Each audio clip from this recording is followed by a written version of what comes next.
if you were to say, what is the single most valuable way of pushing back your limits? I would say it's self-talk. It's taking control of your inner monologue. And it sounds hokey, right? Like, what do you just say, you can do it. If you believe, you can achieve. And it's like, man, people have been selling books like that for 100 years.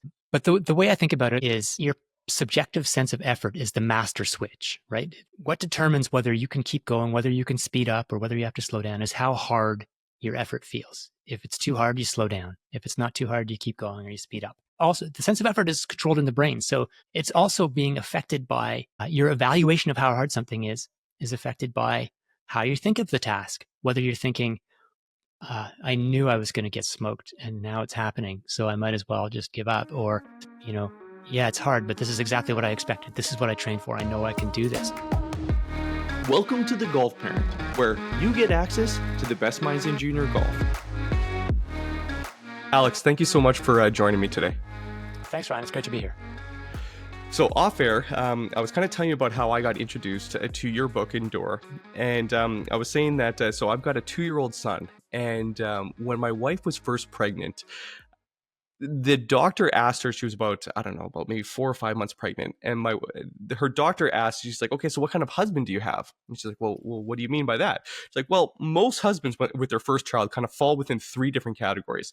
So is he becoming a workaholic to kind of deal with the stress?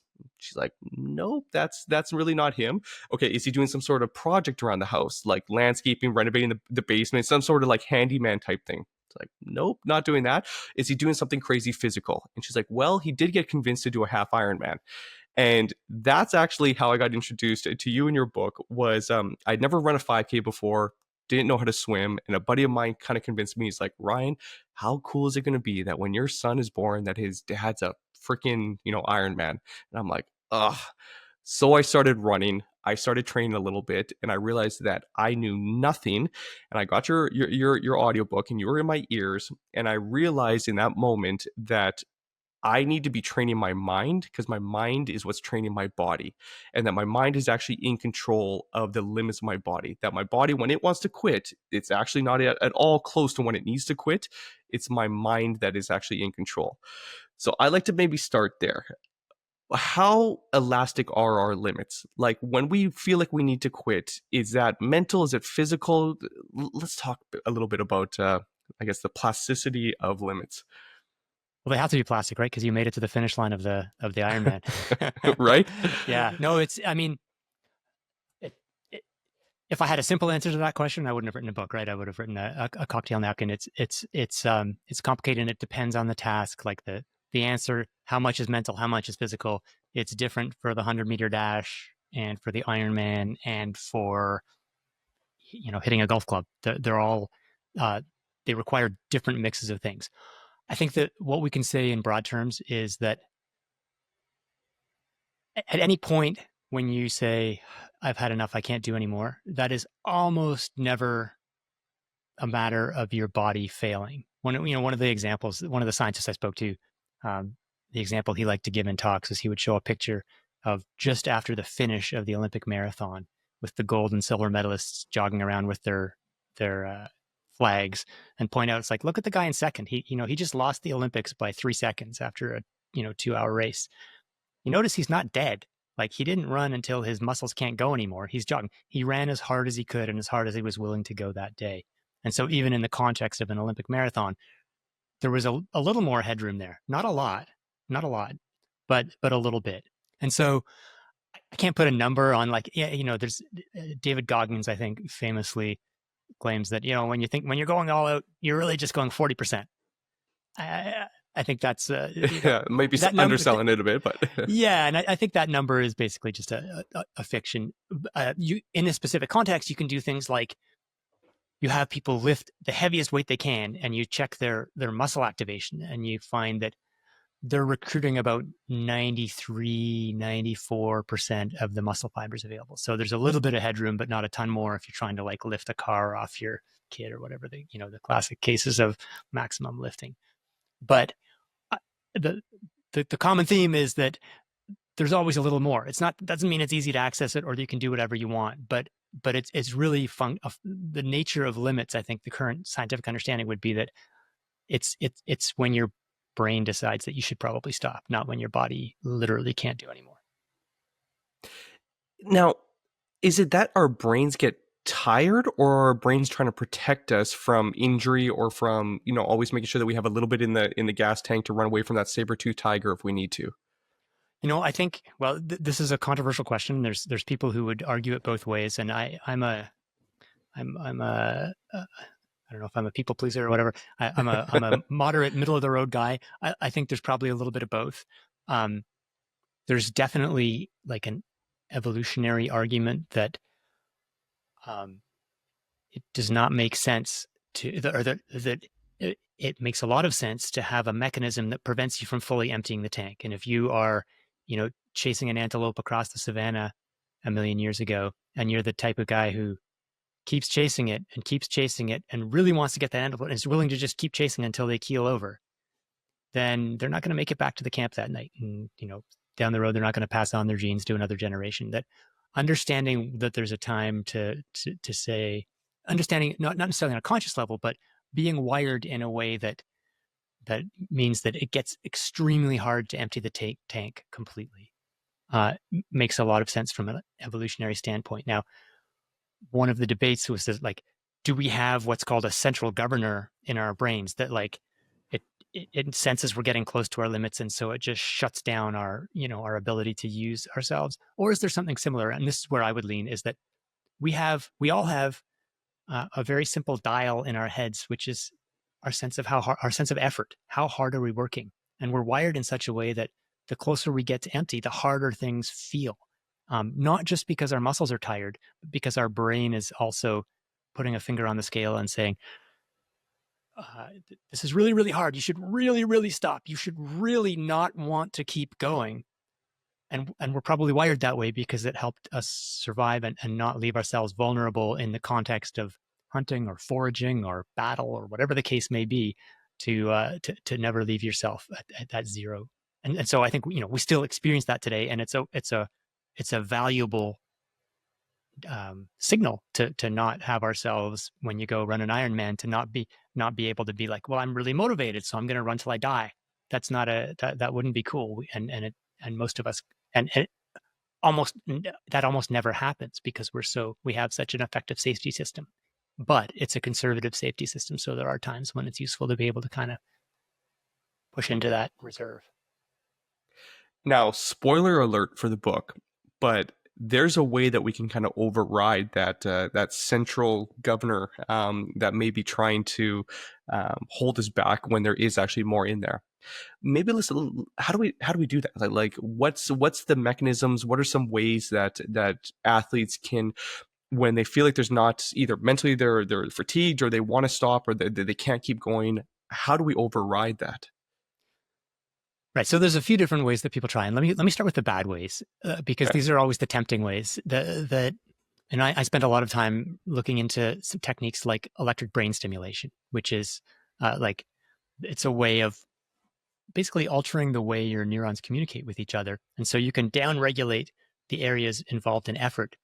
Um, the research is preliminary, let's say, but there's some reasonable evidence that you can manipulate your levels of effort, which might allow you uh, to push a little harder. And drugs is another way.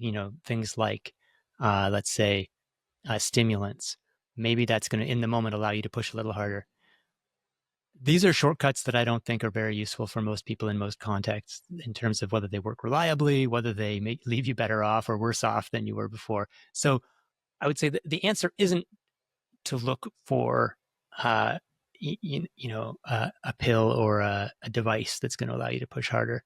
Alex, before we get to the positive ways here, I would be remiss if I just left the whole electrolysis aspect. So how is that working? So it's like when someone's pushing and they feel tired, do they get a zap to the brain so that they will push that limit, so they don't want to feel that zap? Is that, So it's in layman's actually term? the way, the technique I'm talking about here is called transcranial direct current stimulation, TDCS, and the method, people have tried different methods, but the standard protocol is you get uh, stimulation before exercise starts. So you might spend 10 minutes with, actually, there was a company called Halo Neuroscience that Silicon Valley startup that was actually selling headphones. They were noise canceling headphones. You could listen to your tunes, and it would also be delivering um, an electric current to your brain, which is and the effects depend on which part of the brain you stimulate. So one approach is to try and downregulate the effort centers so that the signals that are saying this is hard get turned down. The other approach is to upregulate the motor regions of the brain so that you're getting tired, you're starting to send weaker signals to your muscles to work. But the brain stimulation has made those neurons actually more lowered their threshold for communication so that even a weaker signal still sends a strong signal for you to keep on using your muscles. And the evidence for this ends up being super mixed, and it seems to work in some controlled laboratory conditions. But when you try and take it out of the laboratory and get it into the messy reality of real life, no one has really been able to make it work reliably. And Halo Neuroscience did in fact go out of business because it just wasn't ready for consumer. There's one thing to me, what the takeaway message from the brain stimulation is that it seems to be possible to manipulate your limits with brain stimulation. And to me, that's a proof that when you're like, I'm done, I've reached my limits, I'm falling off the back of the treadmill, that if you can manipulate that with brain stimulation, it means that those limits reside in your brain, not in your legs or your muscles or whatever the case may be. So that's an important proof of principle. It's a proof, yeah. But it doesn't mean that when you go out and run your Ironman, that there's a practical way of taking advantage of that, of getting the right brain stimulation at the right time. So that's where I'd stand on the brain stimulation. It's a cool concept, but not something that's ready for practical use. Yeah, makes sense. Okay, so now maybe there's more, I guess, healthier ways or productive ways to override it. Let's maybe get into those. Productive, and yeah, things that actually I think work more reliably. Although it's a hard area to test, but I'm talking about simple stuff from the sports psychology world. And I should clarify, I guess, just so listeners know where I'm coming from. I was a competitive distance runner, and when I was in college, we had a sports psychologist who worked with the team back in the 90s, and we all thought it was the biggest joke imaginable. She was giving us all these tools and techniques for negative thought stopping. That if you saw a negative thought, you should recognize, refuse, relax, reframe, and resume was the 5 steps of dealing with a negative thought. And we all thought it was a joke. We didn't care about the psychology of performance. We cared about what our VO2 max was and how fast we could run our workouts. And now I look back sort of, 20, 30 years later, having taken a long journey through sports science and trying to understand the nature of limits. And I say, actually, even though at the time in the 90s, the evidence wasn't super strong, I think she was on the right track, because what I would say, if you were to say, what is the single most valuable way of pushing back your limits, I would say it's self-talk. It's taking control of your inner monologue. And it sounds hokey, right? Like, what do you just say, you can do it if you believe you can achieve. And it's like, man, people have been selling books like that for 100 years. But the way I think about it, and the way I've come around to it, is what I was saying before, is your subjective sense of effort is the master switch, right? What determines whether you can keep going, whether you can speed up, or whether you have to slow down, is how hard your effort feels. If it's too hard, you slow down. If it's not too hard, you keep going or you speed up. And how hard something feels depends on what's going on in your body, right? It depends on what your core temperature is, depends on how hard you're breathing, depends on whether your legs are burning, and all those things go into your sense of effort.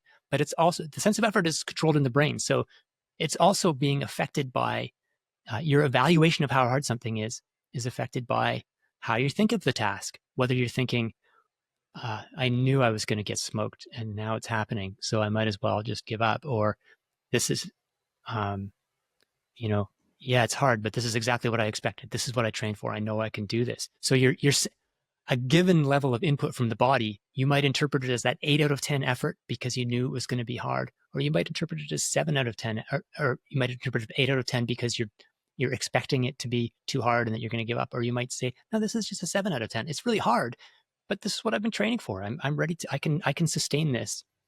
And so what that means is that the thoughts going through your head, they're kind of putting their finger on the scale for how you evaluate a given level of physical effort.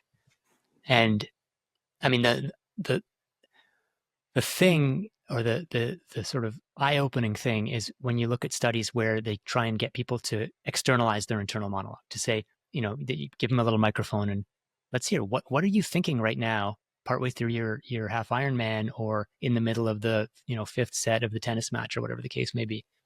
And people's internal monologues are just awful. Like you're just people. You are your own worst critic for the most part. There are some people who are happy-go-lucky people, and they're very lucky. But most of us are saying things like, "This sucks. Oh man, I'm going to choke again. Here we go," and it really does become a self-fulfilling prophecy through this mechanism of affecting your perception of how hard it is, your perception of effort. If you've ever, I say this often, but if you ever want to get to know somebody, go golfing with them, because golf is a very difficult sport, and you're missing 99% of your shots. It's never going exactly where you want to, and oftentimes as amateurs, it's really going offline to where you want to. And just when you hear the way people speak out loud to themselves in your foursome, idiot, I knew it, like just horrendous things, and you're like, wow, this is what they're saying out loud. What is that internal dialogue that they're saying to themselves? You realize, one, you learn a lot about a person in just their day-to-day kind of activity, but two, you often see that the better the golfer is, the more stoic or zen they are in their minds. At least, they're not really beating themselves up. And I think it goes back to what you talked about, which is, hey, if I prepared for this, I'm expecting that I'm going to make some bad shots. I'm expecting that I'm not going to hit it all, but I'm okay. Like I know I got this. I can make a recovery shot, and if that's the self-talk, as opposed to compounding that, oh, I always do this, I always choke, I always screw this up, I knew I was going to do this, I'm punching up a weight class, whatever it might be. What a difference it is. Just the exact same control of same skill level, just that different kind of finger on the scale, as you say. What a difference that makes. And I think there's an important distinction to be made, especially for listeners who are interested in sports like golf, like skill-oriented sports. So a few years back, like after the book came out, I was giving a talk to the Toronto Blue Jays, their top prospects, and I was going through all this stuff about the role of the mind and motivational self-talk, and it was interesting. But after the talk, I was chatting to some of the Jays' mental health or mental performance experts, and one of them said something that I think was really important. He was like, "That was really interesting. The role of self-talk is really important, but it's not all about pumping yourself up. It's not all about you're the best. You can do this. You're prepared for this." In the context of something like endurance sports, like a marathoning or running, which is the world I come from, that's probably the dominant thing. It's running is just one long struggle to convince yourself that you can keep going when every part of your body is screaming at you to stop. And so that is called motivational self-talk. But there's a whole other branch which comes from the same root, which is procedural self-talk, where because as he put it as this guy put it to me, he's like, if you're trying to hit a 97-mile-an-hour fastball, the best way to help yourself isn't to work yourself into a lather saying, "I'm an animal, I can do this." That's not necessarily going to help you hit the 90, but you're trying to get yourself not in the maximal motivation zone, but in the right motivational zone. So that's going to mean being calm. And the reason they call it procedural self-talk is because there are certain things, certain routines you need to follow to hit that fastball, and they're different for everybody, but you need to try and identify what they are, and then be able to talk yourself through those steps. So you've got the physical routines. You step to the plate. You tap the plate 3 times. You adjust your jock strap. You whatever the case may be, and then you're telling yourself, what am I focusing on? What am I thinking about? What am I doing here? Whatever and look, it's going to be different for every person and for every task. But I think it is a useful distinction to remember that when we talk about taking control of your inner monologue, it's not just all about telling yourself what a great person you are. It's about understanding what's going to get you in the right zone and making sure you're in that right zone instead of standing in the batter's box saying, "Holy crap, 97 miles an hour. I hope he doesn't bang me on the head," or whatever. Like that's because that's not going to optimize your ability to hit the pitch. And that's a great distinction to make. So bring it back to the world of golf. So often, it's obviously not as physically exerting as a marathon or some of the other sports. But when you're in high level tournament play, or when you're really engrossed in something where the stakes are high, you get that mental fatigue where having to focus over each one of the shots, 60 or 70 shots, whatever it is that you're focusing on. How does that relate to just the mental fatigue aspect? Maybe separating the physical fatigue, which may not be as important in something as golf, but it's the mental fatigue of going through that procedural focus each time, where maybe things aren't going your way and you start getting sloppy in your thinking, or you just get mentally tired because you're focusing so hard, or worse yet, there's external things that are stealing your attention, which is stealing your energy from being able to focus. What's your experience, your expertise on the mental fatigue aspect of Yeah, it? that's a great point. I will say, just as an aside, beginning that, a 3-day golf tournament is a physical challenge, right? And, Yeah. going back, like Tiger Woods was the revolution, right? Like, oh, wait, maybe we should be in the gym, you know. Yeah, Oh, actually working out. yeah. And so I think there's definitely truth to that, if you want to perform well over a long period of time, the physical side is real, but the mental side is also important. And that's been, I would say, in the last 10 years in the sports science world, one of the big emerging trends has been the study of mental fatigue and the recognition that it's a real distinct thing that's distinct from physical fatigue. And so there have been a lot of studies looking at protocols where it's like you put someone in front of a computer screen and ask them to do a pretty simple task, but one that requires sustained attention. So it might be that, letters or numbers or arrows are flashing on the screen and you have to press one button or another button depending on which number it is, and you have to press it as quickly as possible. So it's not hard. Like an 8-year-old could do this task, but to do it as fast as possible, you're really focusing on it. And you do that for, let's say, 90 minutes or 2 hours. And then you go out and do a physical task. Let's say in some of these studies, it's just like you get on a bike and you have to ride as hard as you can for 10 minutes or whatever and see how well you do. And you compare that to a control group that sat in front of the screen for exactly the same amount of time, but instead of having to sustain attention, they're just watching a documentary or something like that. And you find that there is an enormous performance decrement for people who've had to sustain attention. They're mentally fatigued, and so they can no longer push themselves as hard. And so, in fact, in some of the studies, that the effect of 90 minutes of mentally fatiguing tasks was as big as the negative effect of doing 100 drop jumps. So you can smash your legs or you can smash your mind, and either way, you were getting 15% slower on the cycling trial that came right after. So these kinds of studies generated that first study was like 2009 or something. So it's been actually more like 15 years that all of a sudden, a lot of pro athletes, a lot of pro sports teams suddenly were like, oh crap, we need to think about mental fatigue. We need to think about how we protect our athletes from it and how we minimize it. And so, I mean, golf is a classic illustration of mental fatigue. And when they do these mental fatigue studies, so you can see a drop in physical performance. You can also see a drop in decision making, drop in execution speed, but also in like there have been studies with simulated soccer games where you find that after when they're mentally fatigued, players run less. They're less likely to be in the right position. But also, you put them in a virtual reality situation where it's all of a sudden it's a freeze. They have to make a decision. Shoot, pass, dribble. They take longer to make the decision, and they're more likely to make the wrong decision when they're mentally fatigued.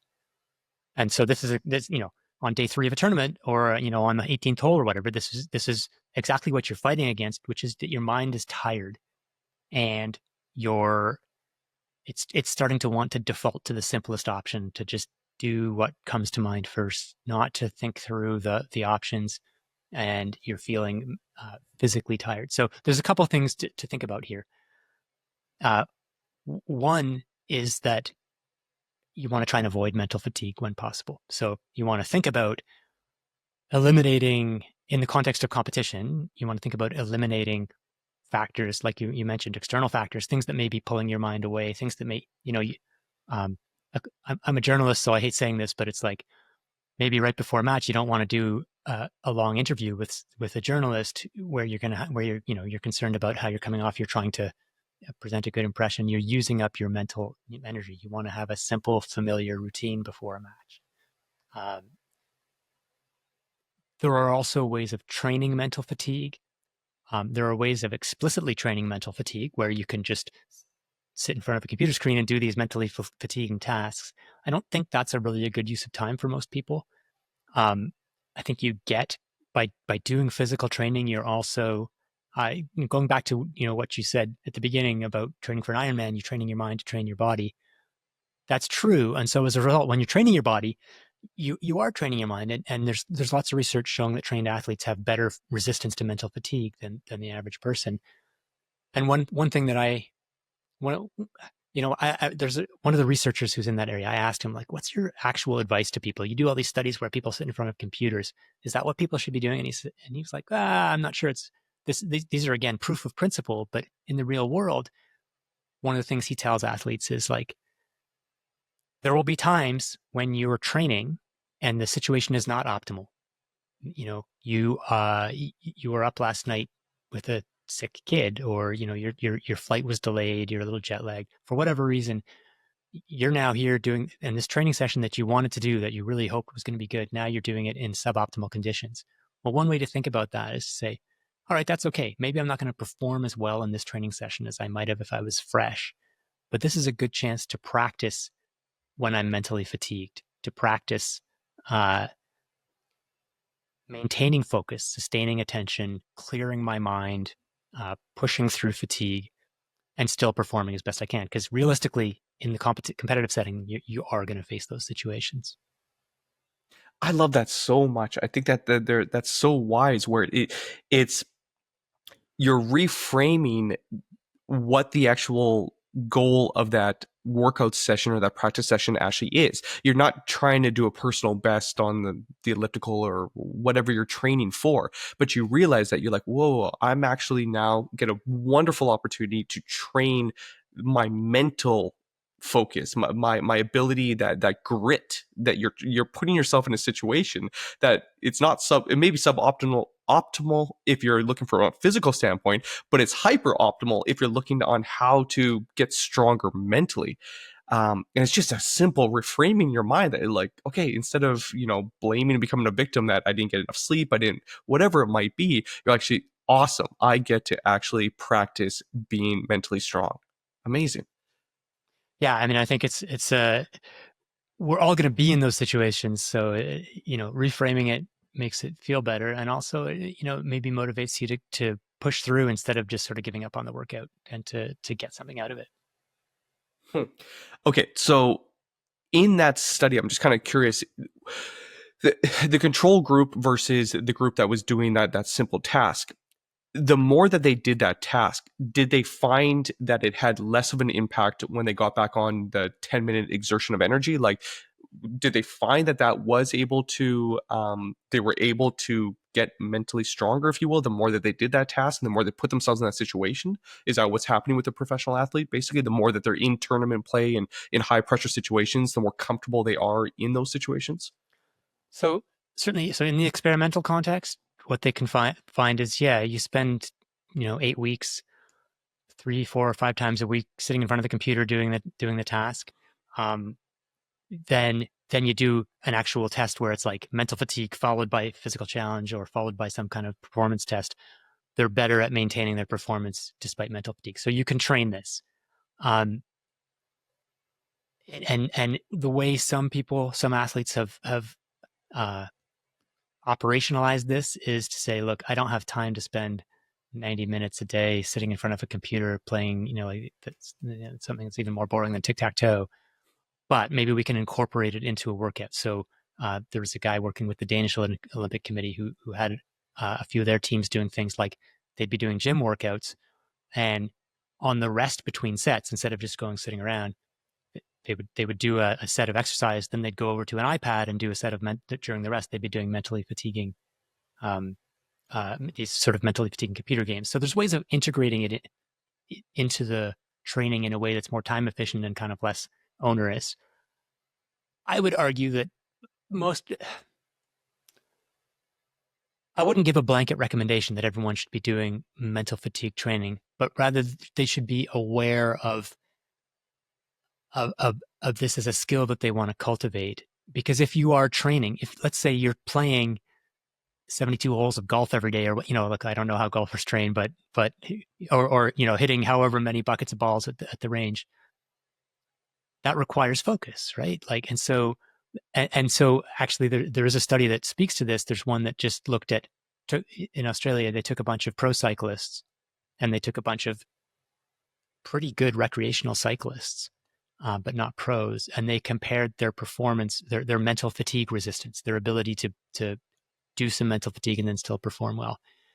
And the pros had almost no decrement, no decrease in performance after the mentally fatiguing task. So just the fact that those guys train more and train harder, and so they are better able to deal with mental fatigue. So to some extent, this is something that comes naturally with the package of hard training. That, as you said at the beginning, you're never just training your body. You're training your body and your mind, and one trains the other, and it goes back and forth.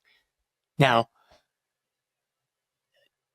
on an individual level, maybe you're looking at your performance and you're saying, what goes wrong for me? Or, what am I good at and what am I weak at? And where are some weaknesses that I can improve? Maybe for some people, they're going to say, it's like, towards the end of matches, that's when I'm at my worst. Even when it's not a pressure filled situation, it's not that I'm choking.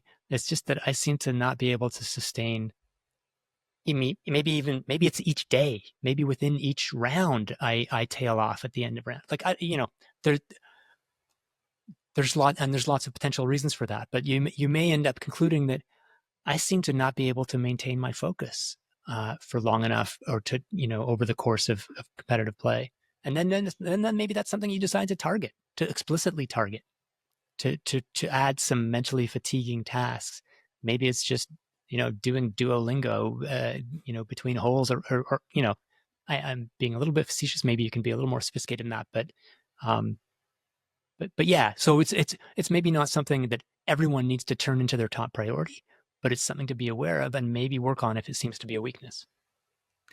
Something I found interesting is I was reading about a bunch of golfers that had shot sub 60 rounds, which in golf is phenomenal. Like, par is usually 71, 72, and they're below 60. So 60 or below. So that's a very good round of golf. And it's only like a handful of people that have ever done that in tournament play. And when the interviewer was asking them, most of them had said that they were singing a song for most of the round. They were thinking about anything other than the actual task at hand. Their mind was very free. And I found that was very interesting, that even something as silly as they heard a song on the radio in the car ride over and it was stuck in their head the entire time, freed them up to play or perform their best. Have you seen, I guess that maybe kind of talks to what you would, we were exploring earlier, which is like helping to rest almost in between those bouts of extreme focus, where you're not really projecting your consciousness into the future outcomes or dwelling on past outcomes. You're just kind of like la da da da da da da in between holes, or in between shots, which maybe it gives you that energy in your reserves to be able to really focus on each shot, as opposed to wasting your energy on wasteful thinking. Yeah, obviously it'd be interesting to be inside their heads, but you imagine that once the ball's on the tee, they're not singing anymore. They're coming into focus. And so, like, there's some interesting work in the running world. There used to be traditionally, when the psychology was running, there was a dichotomy between associating and dissociating, which is basically like focusing and letting your mind wander. And the cliche was that, serious runners associate. They're like, I'm focused on my pace, I'm focused on my cadence, my arm swing. And, less serious runners, slower runners or whatever, they're just out there thinking about, remembering something that happened last week and letting their mind wander. And so it's a little more relaxing, but they don't run as fast. The newer sort of revision of that in the last few years has been, actually, serious runners don't associate you can't go out for a marathon for 2 hours and spend the entire time thinking left, right, like absolutely focused on, like, I'm landing on the right part of the foot. That's exhausting. And so, in fact, when you really dial into what elite runners are thinking about, there's a lot of dissociating. There's a lot of like, okay, just let my mind wander, get into my happy place. And then periodic checking in, like, okay, am I on pace? I'm coming up to the mile marker. Is this where I need to be? Is my pace good? Where are my competitors? How's my, my dodgy left knee feeling, or whatever the case may be?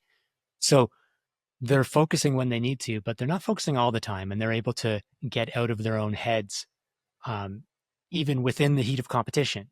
And so that sounds a little bit like what you're talking about here with golf. It's like they need they need to really focus when they need to focus, and when they don't need to focus, they're able to get out of that and not have the wheels kind of spinning ahead of like, okay, well, I've shot this for this hole, but there's how many holes are left, and what do I need to do this, and I need to hit this many shots, and and worrying about the competition. It's always a mixed, like, there's benefits to planning ahead and to having, knowing where you are, and but not maybe obsessing over it and getting too wasting too much mental energy, or incurring too much mental fatigue worrying about things you can't control.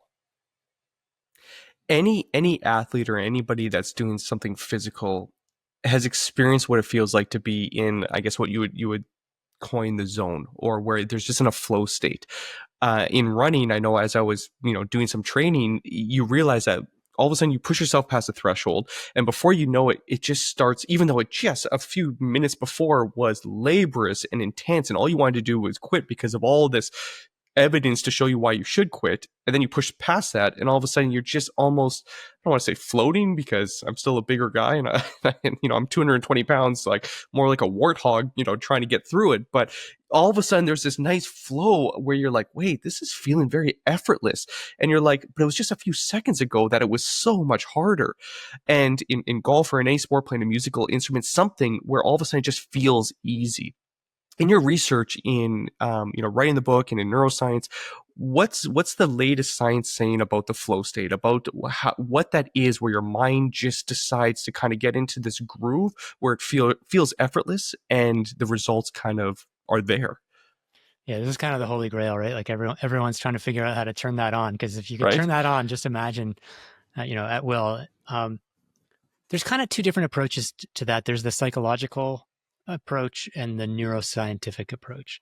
So on the neuroscience side, which I'm a little more familiar with, there's a lot of work trying to understand what are the brain chemicals that are produced during exercise. What are their various effects? And there's actually quite a big um, there's lots of debate going on, because there's a lot of chemicals that get produced during exercise, and it used to be assumed that runner's high, when people started talking about it in the 70s, it was like, oh, it's adrenaline, or it's endorphins, which is your body's uh, natural version of basically of opioids, of like it hits the same receptors as morphine or whatever.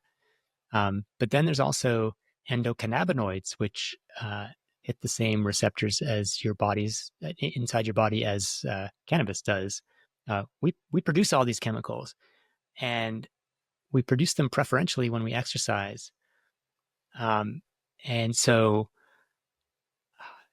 there are various camps in the research world that would say runner's high is when you're running at a level, or you're exercising at a sustained intensity and duration such that you get a really high level of one of these chemicals, whether it's endocannabinoids or endorphins, or and there's a few others. There's GABA.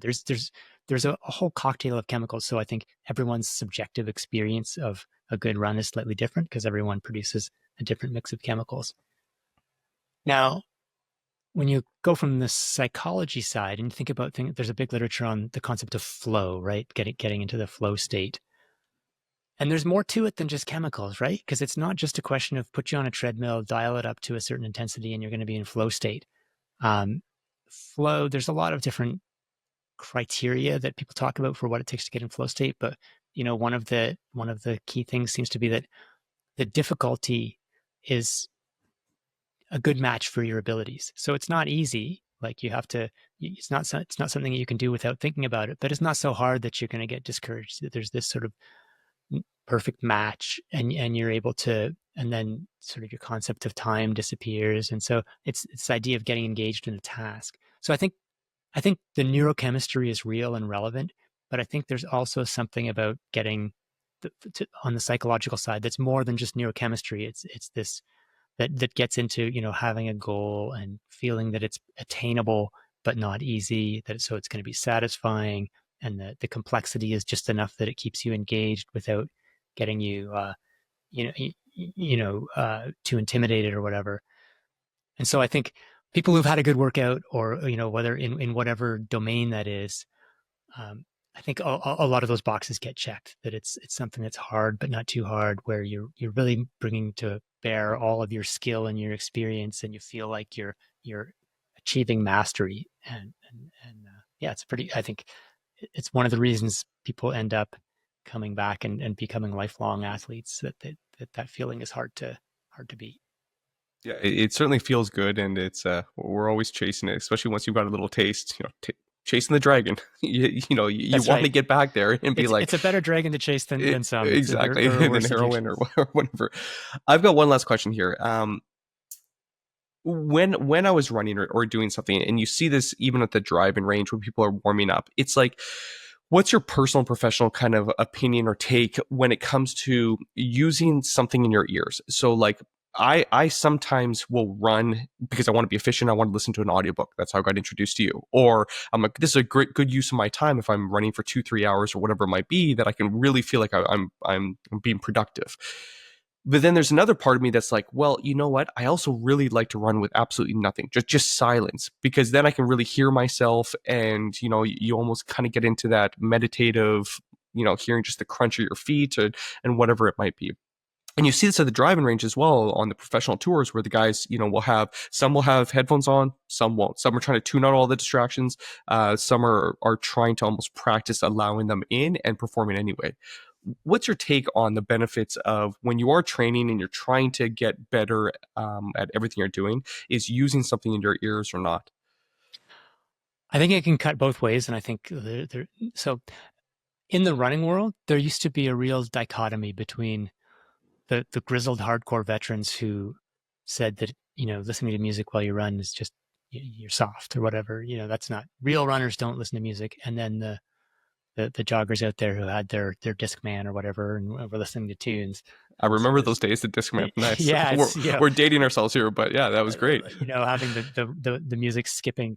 Yeah, Um, exactly. and I think really in the last 5-10 years that distinction has finally evaporated, because you go to the Olympics, you go to the World Championships, you'll see lots of very, very fast runners who are out there, right up until the moment before the race, listening to their tunes, and they may be doing that during training too.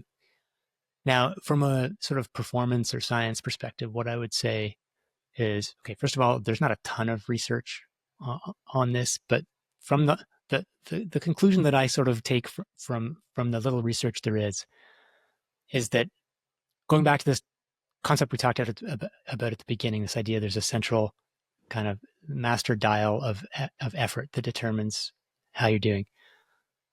Listening to music distracts you a little bit. It gives you something else to think about it, so you're not thinking about how hard you're breathing or how much your legs hurt. This probably, in a lot of contexts, will make the effort feel a little bit easier. So it can make, let's say, for a given effort, let's say you go out and run 10K at a certain pace, it might feel a little bit easier with music. Again, everyone's response to music, it's a sort of psychosocial phenomenon. And it depends what music you listen to. Like, are you listening to, mellow EDM classical or like Yanni or Guns N' folk. Yeah, Roses? yeah, exactly. Um, so, but by and large, something that distracts you is going to make the time pass a little quicker, and you're gonna at the end you're gonna say, yeah, that was a little easier than it would have been if I'd done it on my own. Now, let's say you want to do, you're out there doing a workout, and your goal is, I want to run as close to a certain pace, 3 minutes a kilometer or whatever, that's challenging, and you're going to need to marshal all your energy and resources to nail that workout. Then I would say there's on the flip side, that being distracted, not being dialed into the sensations of your body, is going to be maybe a bit of a disadvantage. And I think the rules in international track are such that I think you can't wear headphones when you race. But even if they weren't, I don't think many top runners would wear headphones when they race. Um, so it can make things feel a bit easier, but when you're really trying to get the most out of yourself, it might take something away. And I will say, just from a personal perspective, um, life is busy, life is hectic. I don't have many spaces in my life where I just get to let my mind wander. And so for me personally, I go out running with nothing in my ears, and I often, I'll be stuck working on something at work, and I'll be thinking, okay, I'm going to go and spend 40 minutes running, and I'm going to think about this problem that I'm facing in a story, like an article, or, how am I going to tackle this problem? And I'll think about that problem for the first 3 minutes of my run. And then somehow my mind will just end up somewhere else, and I'll finish my run 40 minutes later. I'm like, what did I think about? Where did I go? I don't know where I went, but I'm glad I went there, and I let my mind wander. And, I could claim that subconsciously my mind was working on it, and maybe I unlock all my problems during those runs. I don't know. Maybe, maybe not. But just for me personally, on a preference, I really love having some unstructured time where I'm not, where I'm letting my mind just go where it wants, as opposed to sort of anesthetizing it by giving it something to follow along with. Well, it's I had high expectations for this conversation, and we've certainly allowed it to kind of unfold as it was meant to, and to kind of go where it wants. And what a joy, Alex! It's been fun to kind of explore some of these, just pushing the thresholds of our limits and what we think is possible, and kind of some of the ways to kind of hack the system. So thank you so much for sharing your time. And for those that, parents and the audience that's been listening or watching this, what's the best way for them to kind of get into your world, to read your books, your articles? What's the best way for them to find you? Well, I write a column roughly once a week for Outside magazine called Sweat Science, which is, each column usually looks at a new study in the area of sports science and performance science. So Outside Online is a good place. I have a website, alexhutchinson.net, where, with links to work, it's horrendously out of date, but I'm in the process of updating it. So maybe by the time this podcast lands, it will not look like it was hacked together out of HTML in 2008 or something. I love that. Any final advice to, junior golfers or the parents that are listening here on just kind of the best ways to kind of push through some of those barriers that we may have, and the best ways maybe to train, and just any kind of, parting wisdom? I guess I think my best parting wisdom would be, certainly in the context of sports, and maybe more broadly in the context of life. Most people really tend to overestimate what they can achieve in the short term, but underestimate what they can achieve in the long term. So people have big goals. There's like, oh man, my friend signed me up for a half Ironman. I'm going to try and do it in 6 months. And that's actually, you may have succeeded, but that's a low probability gamble. But they might think, I'm not the type of person who can run a marathon or do X or do Y or shoot sub 60 on a round of golf or whatever. In 5 years, it's hard to know. I think people can achieve a lot. So I would, it's great to have goals and ambitious goals too, but go easy on yourself in terms of the short-term goals, but be super ambitious in terms of what you can achieve in the long term. Beautifully said. Alex, again, thank you so much for your time. Thank you, Ryan.